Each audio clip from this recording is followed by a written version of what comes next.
বিশ্বকর্মা দুই কন্যা বুদ্ধি ও সিদ্ধির সঙ্গে বিবাহ দিয়েছে। বিবাহের জন্য একটি দুঃখ পেয়েছিলেন ভগবান কার্তিক।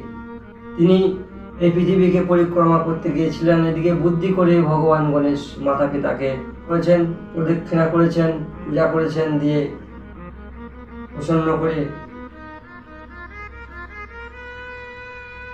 বিবাহ সম্পন্ন করেছেন বিশ্বকর্মা দুই কন্যাকে। এদিকে যখন ভগবান কার্তিক পৃথিবী বিচরণ করে এলেন, ভ্রমণ করে এলেন, এসে দেখলেন যে গণেশের বিবাহ দিয়ে দিয়েছে মাতা পিতা, তখন অত্যন্ত দুঃখ কষ্ট পেলেন আর চলে গেলেন কাঞ্চ পর্বতে।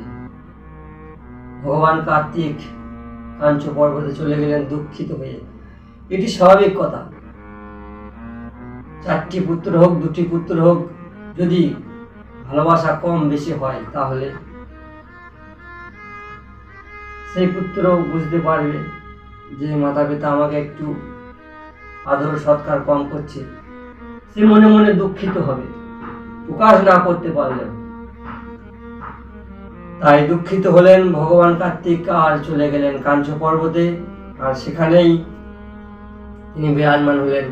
এদিকে ভগবান কার্তিককে ফিরিয়ে আনার জন্য মা পার্বতী ভগবান শিব গেলেন আর